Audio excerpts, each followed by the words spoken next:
aparece una pregunta de Cintia Sí. Trujillo. Dice, hace poco escuché a un religioso afirmando que la interpretación del dogma de María, Madre de Dios, debería de ser María, Madre de Jesús. ¿Qué implicaciones tiene en el Tratado de la Trinidad?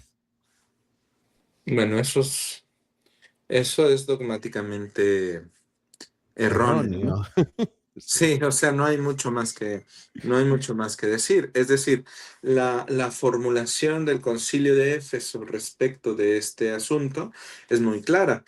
Ha de ser nombrada la Virgen María precisamente como Teótocos, o sea, Madre de Dios, y no como Cristótocos o Madre de Cristo, ¿no? En cuanto, bueno, este es un problema más de cristología que sobre el tema de la Trinidad, digamos, pero tiene consecuencias en esto, ¿no? Si María es simplemente Madre de Cristo, Madre de Jesús, quiere decir que podemos separar propiedades de Dios, de Dios, de la persona, de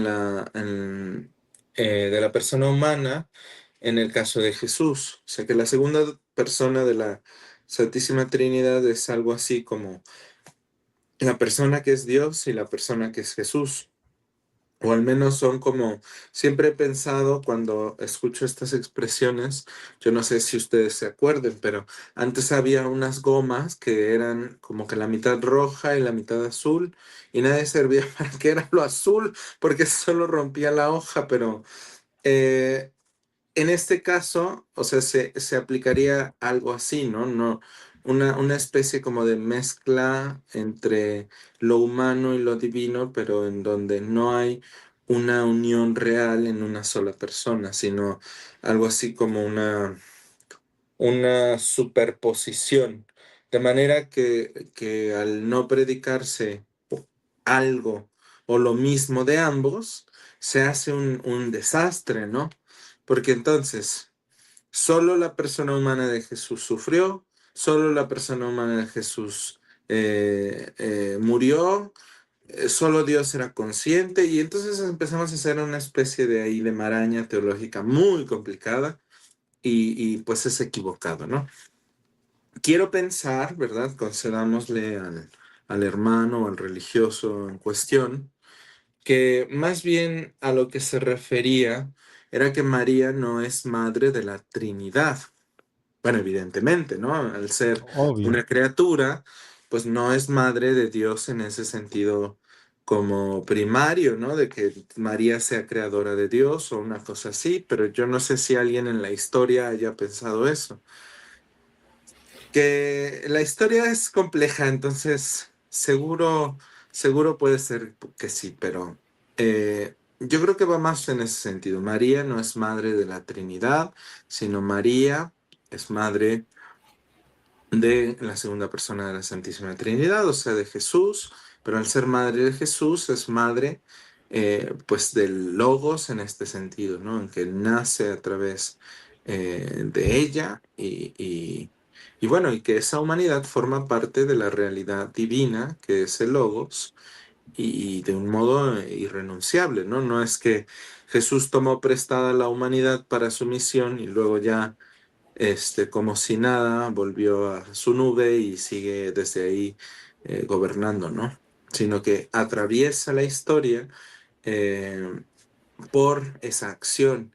Se inserta aquel que está fuera de la historia, se inserta en la historia y más bien, pues forma parte a la vez que el, de la eternidad de nuestra vida, ¿no?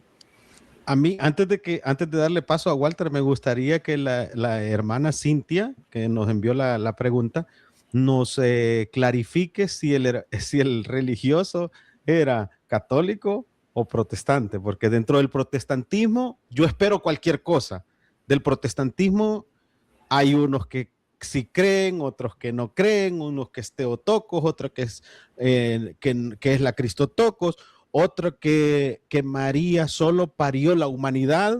O sea, he visto tanto, padre, que ya nada, absolutamente nada, me sorprende. Entonces Y esperaría que... solamente agregar algo a lo que está hablando con respecto a la pregunta de la hermana que la hizo. También aconsejarle a los hermanos que no se vayan a fiar de cualquier video que vean hoy en día, porque hoy la inteligencia artificial le pueden agregar a cualquier cosa, pueden poner a cualquier persona como un clérigo y ya dicen, ya es un sacerdote católico, y le pueden agregar palabras. Prácticamente la inteligencia artificial no, está jugando prácticamente en contra muchas veces con respecto a algunas creencias que la Iglesia Católica ha enseñado y hacen ver al catolicismo como que se está contradiciendo en sus doctrinas y en sus dogmas. Entonces, mi consejo va más que todo a los que nos van a ver, a que no se dejen llevar por esos videos. Hay que analizarlos muy bien, hay que entender la teología de la iglesia para no caer en estos errores. Ok, ok, padre. Sí, siguiendo lo que es el hilo de la pregunta que hacía el hermano Eric, porque él ponía el ejemplo que en el Nuevo Testamento se puede ver la Santísima Trinidad en el bautismo de Jesús. Pero, díganos, padre, en el Antiguo Testamento, ¿hay alguna base de la Trinidad?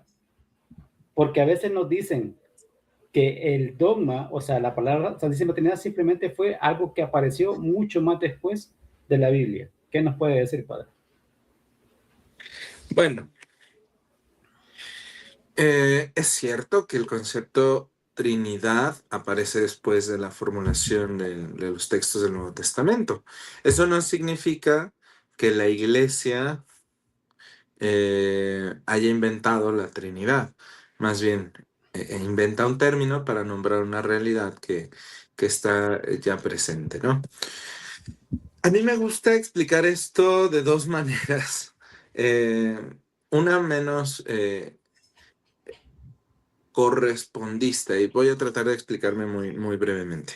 Eh, Hay una tendencia dentro de los estudios bíblicos de querer hacer corresponder todos los textos.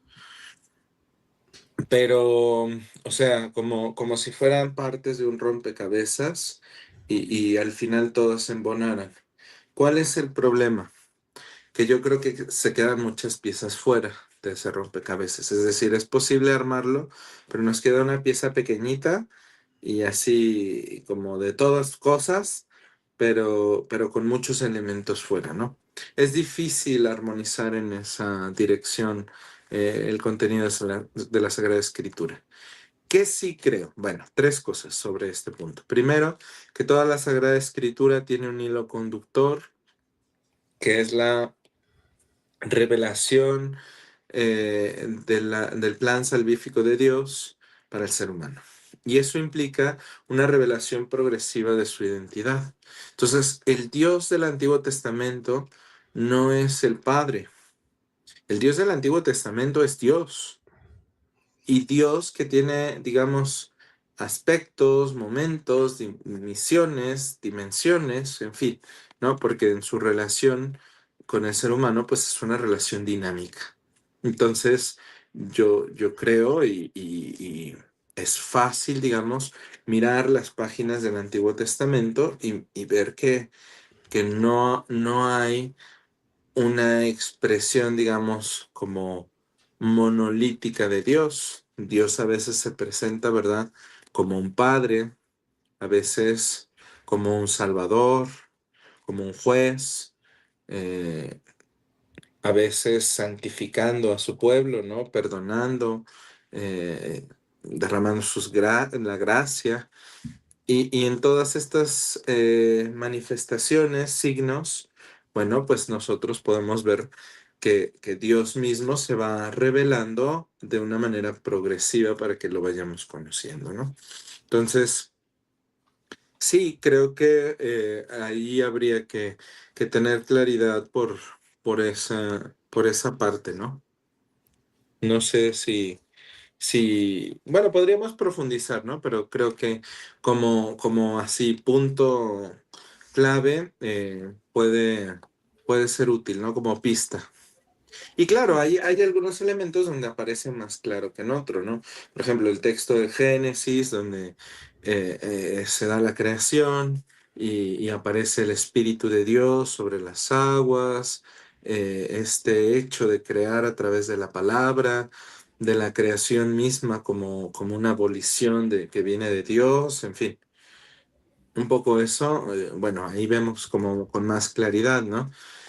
Algunos padres de la iglesia han interpretado esto como una anticipación de la Trinidad misma. Bueno, Correcto.